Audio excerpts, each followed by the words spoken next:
I love this Poetry Roulette challenge. It's easily one of my favorite Frankenstories games. Gets really, really interesting results. It's been spectacular in my experience. But the way I run it in class is a little bit more involved than the typical Frankenstories game. So this video is just trying to explain how I do it. So if you want to do it the same way, it's straightforward. So this is the prompt. If you just want to play the game like this, that's fine. We've got an image with 4 images inside it because Frankenstories only shows 1 image per game. And we have 4 rounds. So each round we're going to write a little bit of poetry. It doesn't have to be a complete poem. It doesn't have to be anything big, just a little chunk of poetry. And there'll be a different focus for each round. So write some poetry about your breakfast and use musicality. So rhythm, rhyme, sound words to make it monumental or epic. Round 2, write some poetry about this bat and use imagery, sensory detail, specific concrete details, metaphor. Oh, hello. What's going on here? Hello. Write some poetry about the bat. Use senses, details, metaphor, paint a scene, evoke a mood. Round 3, write a poem made entirely of questions that you might ask this whale or her calf, and that could include answers if you want. So here's about how deep can you go, pun not intended. Round 4, write a poem from the point of view of something in this graveyard. So imagine actions, feelings, thoughts, beliefs, values, desires, history, experiences, whatever you can think of for something in this graveyard. So that's the prompt. If you do nothing else, you can just play that, have fun, see how you go. When I do it, there's a little bit more involved. So if we look at this slide deck, there's a bunch of stuff here you can see. This video is just explaining how to use that. Might help to get a bit of background. This prompt actually comes from a conference session that I did, 2 years ago now, for the Victorian English Teachers Association. And this one was it was a sequence of poetry games. So we played 6 writing games like this. And at the time I said each of these normally for me would be an entire lesson or a sequence of lessons for each one of these things. But for the purposes of this workshop, this conference, we would just do them all in an hour back to back really quickly in a really compressed form. I didn't expect all that much to come of it really, but it was incredible. It was really incredible. So yeah, that's where this format came from. I was basically like, it works in some degree. So I've tried it with other classes. I was in Sydney last week trying it with 5th grade classes amongst other things, and it went great there too. So that's where it comes from. And this conference session itself came from an argument about the role of poetry in English at the moment and in writing. This slide deck wasn't in the session, but this is basically the point of it all. Observation 1, students don't like poetry, particularly in high school. They're more open to it in primary school. But once they get in high school, they stop liking it because it's treated like this fruitless, cryptic, analytical puzzle they've got to solve. And that's not good. It should be about joy and pleasure. It should be something really positive. Also, I get the impression, just from what people have told me, that various curricula around the world are just dropping it in high school for other priorities. I also think that's bad. I think that's the sort of the hegemony of analytical and persuasive writing, and it misses the fact that poetry is a great lab for playing with language. Fundamentally, it's about everything you do in writing, which is observation, selection, description, creating a structure. It's a great feeder for narrative and argument writing, like all those skills feed up into these other skills. And really importantly, I think, honestly, it's short. It's really high density, high calorie, high nutrient density, you know what I mean? And we live in a short form era. Everyone's brains are fried from short form content. Nobody's reading books. It's all a disaster. So if anything, we should be doubling down on poetry and like really good hard poetry and not tossing it out. And finally, a concern from a Frankenstories point of view is the default genres in Frankenstories are comedy and horror. That's what almost everyone writes because that suits a kind of a team environment. It's hard to get sincerity out of a Frankenstory beyond a small group of players who know each other. And poetry, I found, was a great vehicle for getting to that sincerity.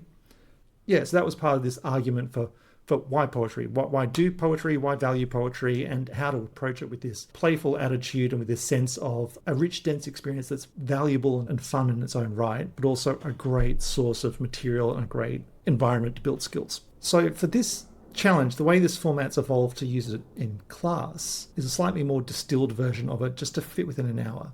So the game has these 4 rounds here, and they are an intentional progression. And that's just worth noting in your own mind when you play the game, I think, to get the most value out of it, so you understand what we're trying to achieve as we go through it. We've got musicality, imagery and metaphor, questions, and point of view. Imagery and metaphor would ideally actually be split into 2. But again, the way I do it, which is going to be reading a bunch of poetry as part of the game, it just blows out too long. So 4 it is for now. And the progression here is essentially just 2 phases: playing with language, pure sensory play, and then this second phase of applying that to perspective taking, which is trying to get to that sincerity by projecting you out of yourself as a player and into somebody else. And we do that through this progression from asking questions of a subject, and you could speculate on answers as part of that, and then adopting the point of view of that subject. And the goal is to move from this fun, like the musicality one, writing about your breakfast in this big epic musical style, will get you traditional Frankenstories fun kind of stuff. And then by the time we get to the point of view, the vibes will shift in a good way. Let me just go through then this, sort of show you how it works. If we stick with these intro slides for a second, each round has a different stimulus image. The grid here might work fine for you, but I like to have bigger images. So the slide decks contain bigger images and prompts that you can use. What's different about this one is I also use poems as a form of stimulus during the game. So before each writing round, I'll spend about 5 minutes, maybe a bit more, because I tend to go on, 5 minutes reading just some examples of poetry to sort of stimulate ideas. So in this deck, I've made selections. You can choose one or more of them. You can replace them with your own, whatever. These are just ones that I like and use, but I won't necessarily read all of them completely. So back at these instructions, I've said here what I think is a really key tip, which is I will use at least one challenging poem and an easy poem. Probably I'd actually try and use 2 or 3 of each and just read snippets of each once they get a sampling. So for instance, up here we have Carl Sandburg, we have Shakespeare, we have Tennyson, Cummings. So I might choose 2 of those. For instance, Jazz Fantasia. This one is really in 3 different sections, and you could read the whole thing if you want to take the time. You could read one section or the other. I will at least read up to here. So from this, I'll get drum on your drums, batter on your banjos. So we're starting to get this rhyme and rhythm. And then in particular, husha, husha, hush as onomatopoeia. If you wanted more, this last section is great. This middle section is sort of a scene. It's all fantastic. But when I use it, I at least do that part. And then some of the ones that I would call easy ones are from poets writing for children. But often I've chosen things from Frankenstories because they're sort of approachable, written by kids. Yeah, I'll read some of those. And generally, I would as much read Ariel's poem from The Tempest, Full Fathom 5, Thy Father Lies, for 5th graders. They'll just enjoy the sounds, and they'll enjoy the idea of a drowned person, and it's all just a bit weird and strange. And one of these poems about being a mashed potato at a Thanksgiving dinner, or this portrait of the toe nabber from a urban legend game. So you get the idea there. And so the way it would work is I would set up for this writing round. Okay, we're going to think about this thing called musicality. How would you use rhythm and rhyme to make something sound monumental and epic, like your breakfast?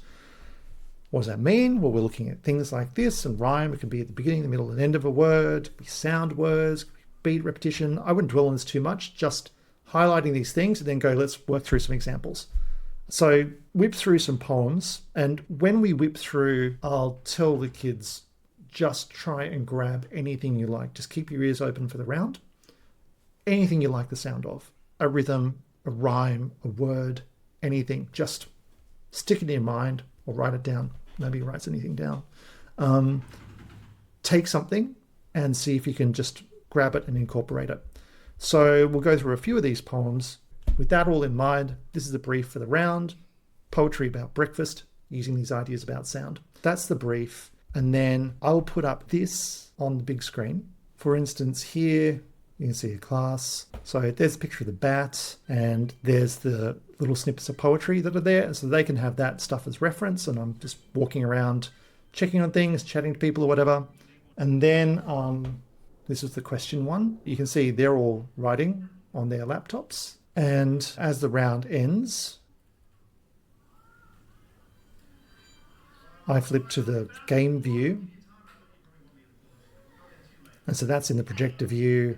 And because of the particular physical setup in this classroom, I used a single tab split pane view. So we could review entries in the host view and reject things, and then switch to the projector view when we're ready to start voting and seeing winners. And you just repeat that pattern. So this would be the next round, imagery and metaphor. Again, just raise the question and the subject here. How can we use imagery to paint a scene or evoke a mood? Give them a minute to talk about it. And you can point out things with an image like this. There's a lot going on. So we've got the bat, its fur, its little eyes, its little ear, its wings, the stretched skin around that. If you look closely, it's got funny little toes and nails. It's eating a grape that's nestled under its wing. It's a rescued baby bat, so it's being patted by somebody. It's on this little blankie. That's all really interesting stuff to point out. What do we mean by imagery and metaphor? Senses, vivid images, folding in a bit of metaphor, similarly personification. So just the question, what does it remind you of? You may have talked about all this stuff yourself in class that you can refer to. And then I like to open this one with Pike, because it's one of my favorite poems, a bit about that. Some metaphors, some more descriptive stuff. It's all blended together. Again, choose what you like, swap out poems for poems you like. Got some student-written Frankenstories examples. Then we go, that's the brief. Here's the image we're going to put up with some poems that the students can look at while they're writing and sort of pick ideas from. And it's that way for the next two rounds as well. So we shift to the perspective-taking part. Questions, it's a bunch of poems about questions. Point of view, bunch of point of view poems, and we're done. If you don't want all of that poetry, I've got another set of slides in here that are just the images and snippets of poems that you can put up if you don't want to do all the reading. If you don't want even the snippets of poetry, you just want big prompt pictures, these are down the back too. So you can find whatever kind of combination of slides you want. That's why really get a copy of the deck file, make a copy, take the whole thing, and then just delete, rearrange, change, whatever you want. For the purposes of the challenge, you can swap the images if you want, you can swap the poems, it's fine, just use the same prompts. And so finally, with all this juggling, it's worth talking about how do you do the window management for this. And I think there are a couple of strategies. I have some advice here. I think for the first time I met some teachers that don't extend their displays, and that threw me for a bit of a loop. So yeah, I would say ideally you can extend your display. So you have teacher display and student or class display up there. And if you're doing that, then basically I would do something like this. Yeah, host view like this goes on your display. And then for the class display, it would be the slides like this and the projector view like that. So you can either just toggle between them like this, or I've kind of been getting into using split tabs. So add tab to new split view, and then you pick up the other tab there and doing it this way. So if we want to do that, I'll make that bigger, make that full screen where we need to, for the images, we're looking for that. Leave that up full screen. Then I want to do, if I want to come in and look at projector view, because we want to look at winners, then come and do it that way. So I find that good. I think it works best though if you're playing as a whole class. If you have a bunch of teams, so you're running multiple games in parallel, this doesn't work very well. You've really just got to jump between tabs. And if you have the scenario where you can't extend your display, so literally what you see on your screen is exactly what students see in the class view, then I think the way to do this, the way I wound up doing it, is you have the slides in one tab, and then use that split screen, assuming you're using Chrome, do split screen with host and projector. So I'll make a split tab like this and put the projector in there. And this is the way I'll do it. So when we have to do moderation stuff, do it in here. And then when we're doing the prompt and doing revealing, and we'll look at this view, I'll just go backwards and forwards like that with those. And again, that really only works if you're playing as one class. If you're doing it as a set of teams, then what you want is one host view like this. But this would be a multi-team host view. So you'd have all those tabs and all the different games running. So you'd have that, and then you'd have as many projector tabs as you want to refer to there. And that can work completely fine for this game. It's just the usual sort of questions around how am I going to manage all these teams that are running in parallel, and what do I want to approve and what don't I want to approve, that kind of thing. Hopefully that sets you up in the right direction. Again, poetry, super, super useful. Treat it as something like pleasurable and fun and experimental. Treat it as something really rich and compact and short form. Treat it as a way to like have both play and sincerity. Make the most of the progression in these games, or in these rounds rather. And if you want to do it my way, then take advantage of this kind of framework where you introduce something, sample some poetry really quickly, high momentum, don't get bogged down in anything, get in there and write, and leave up some examples that they can pinch from as they go. 15 minutes each round all up, and hopefully you get some really, really great results, and you want to do it again. That's it. Feel free to reach out if you've got any questions. Really, really looking forward to seeing what people send in this month. All right, see ya.